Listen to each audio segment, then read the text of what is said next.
2 बच्चे हैं, 2 लड़का लड़की है, घरवाली है।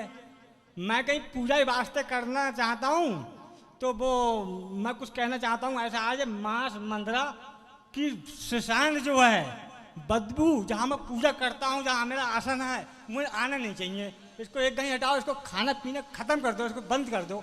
मगर वो मेरी नहीं चलने देते हैं। मुझसे क्या कहने लगती, घरवाली है। ऐसा है, वो खा रहे हैं, वो खा रहे हैं, उनके रिश्तेदार खा रहे हैं, उनके रिश्तेदार का है। माला जप रहा है, माला ऐसा है, शरीर घट जाएगा तुम्हारा, ये घट जाएगा, शरीर कम हो जाएगा। ये माला है, पूजा पाठ करो और माला लगा रख दो, उसके बाद में और हंडाबो धोबो तो माला पहन लो। मैंने की दद्दा, ये जो है भोजन को खाना पीना मेरे पसंद नहीं है, इसलिए खाना अलग कर दो कतई। आप हमारी बात सुन लो। हाँ, आपका परिवार खाता पीता है, पहले से आप खाते रहे होंगे। खाते तो थे जी। जी हाँ जी, हैं? जी जी हाँ। हाँ, तो जब पहले से तुम खाते रहे तो तुम्हारा परिवार खाने लगा। जी अब, हाँ। अब तुमने छोड़ दिया। जी हाँ, 2021 में छोड़ दिया जी। अच्छा, तो आप परिवार नहीं छोड़ रहा। परिवार तो देखिए, नहीं छोड़- भजन करने के लिए क्या क्या आवश्यकता होती है? भजन करने के लिए किन वस्तुओं की आवश्यकता होती है, हम ये पूछ रहे हैं। हाँ।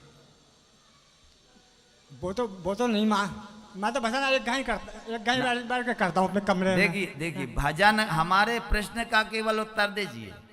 जो हम पूछे, हम संसार को नहीं जानते, हम जो प्रश्न पूछते हैं उसका उत्तर आप दीजिए कि भजन करने में तुम्हें किन वस्तुओं की आवश्यकता होती है? वस्तुओं की? हाँ, वस्तुओं की वो ढेंगा मेरे कहने का मतलब मानते नहीं है। एक वो हम नहीं पूछ रहे, कोई मानता नहीं मानता उससे तो छोड़ो। तो मैं उनको साथ छोड़ना चाहता हूँ। अरे भैया हाँ। सुनो, अब हमारी बात सुनो। जी जी। किसी को रोक, नदी को अगर हम, नदी का वेग चल रहा है, नदी बह रही है, अगर उसे हम बांधेंगे तो क्या होगा? रुक जाएगी। हैं? रुक जाएगी। रुक जाएगी। हाँ। कितने देर के लिए? अगर वो उसमें बाल जब पानी ज्यादा मारेगा तो घट्टा कट जाएगा।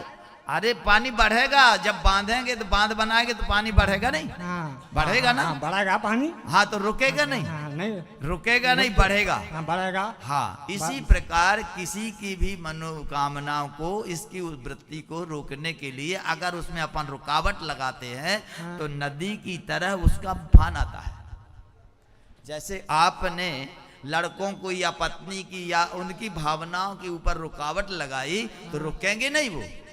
वो नदी की जैसे बाढ़ आती है ना, जब अपन नदी को बांधेंगे तो उफान आएगी, वैसी उफान आएगी। भजन पूजन करने में किन वस्तुओं की आवश्यकता पड़ती है, हम ये पूछ रहे तुमसे। भजन करने में ना तो समय की जरूरत पड़ती, ना किसी वस्तु की आवश्यकता पड़ती है, और न जगह की आवश्यकता पड़ती है, कोई आवश्यकता नहीं पड़ती है भजन करने में। भजन किसी भी परिस्थिति में कहीं भी कर सकते हो तुम। अच्छा जी। ना तो समय की आवश्यकता है उसके लिए, आप काम करते रहो और भगवान का नाम अंदर लेते रहो, हाँ। समय नहीं। कोई वस्तु, माला भी नहीं है तो माला की भी आवश्यकता नहीं है, कहीं किसी जगह की भी आवश्यकता नहीं है। भजन करने में केवल अपनी मनोवृत्ति को पलटाना पड़ता है। मन में अगर तुम किसी के द्वेष को ना देखते हुए भजन करना स्टार्ट कर दोगे तो आपके अनुसार सब आ जाएंगे, और किसी को रोकते रहोगे, झगड़े करते रहोगे कि जे जब बंद हो जाए तब भजन करें, तो संभव ही नहीं है। समझ गए? इसीलिए किसी के भी दुर्गुणों को ना देख करके भजन में लग जाओ। जब भजन में तुम लग जाओगे तो तुम्हारे भजन की जो ऊर्जा निकलेगी उनको सद्बुद्धि प्रदान कर देगी। सद्बुद्धि क्या, लड़का है सुल्फा पी रहा है, शराब भी पी रहा है, और उनके दुर्गुण, देखिए दुर्गुण दूसरे के देखना पाप है। एक अखबार आता है दिल्ली। पहले आप बताइए, आपके लड़के कितने वर्ष के हैं? 21 साल का। 21 साल के पहले अब कहाँ थे? तुम्हारा क्या संबंध था उससे? हमारा संबंध होता उनसे। अरे 21 साल के पहले तुम्हारा उससे क्या संबंध था? लड़का है हमारा, छोटा सा। अरे उसके जन्म के पहले की बात कर रहे हैं हम। पहले से? हाँ, उसके जन्म के पहले तुम्हारा उससे क्या संबंध था? पहले क्या लड़का है उसका? अरे जब नहीं हुआ था, जब तुम्हारी शादी नहीं हुई थी, तब क्या संबंध था तो तुम्हारा? उसका कोई संबंध नहीं था। फिर कोई और संबंध जब नहीं। तुम चले जाओगे या वो चला जाएगा तो क्या संबंध रहेगा? कोई संबंध नहीं फिर रहता। क्यों संबंध बनाते हो? इसी संबंध को तो तोड़ना है। तुम भजन में लग जाओ, ऑटोमेटिक तुम्हारी जब जो सकारात्मक कार्य है, जो करना चाहिए। देखिए, हम अगर दूसरे के अवगुणों को देखते हैं तो युद्ध है, हाँ, युद्ध करना पड़ेगा ना। युद्ध करने पड़ेगा, लड़ना हाँ, पड़ेगा। अच्छा, अब मानसिकता बदल दो, अपने भजन में लग जाओ। जब तुम भजन करोगे, भगवान में तुम्हारी लगन लग जाएगी, तो कहते हैं कि भक्त के को स्पर्श करके जो वायु निकलती है, उसका प्रभाव, जो उसके प्रभाव में जितने लोग आते हैं, उनकी मानसिकता ऑटोमेटिक बदल जाती है। तो भजन करना प्रारंभ कर दोगे अगर, तो वो ऑटोमेटिक रास्ते में आ जाएंगे।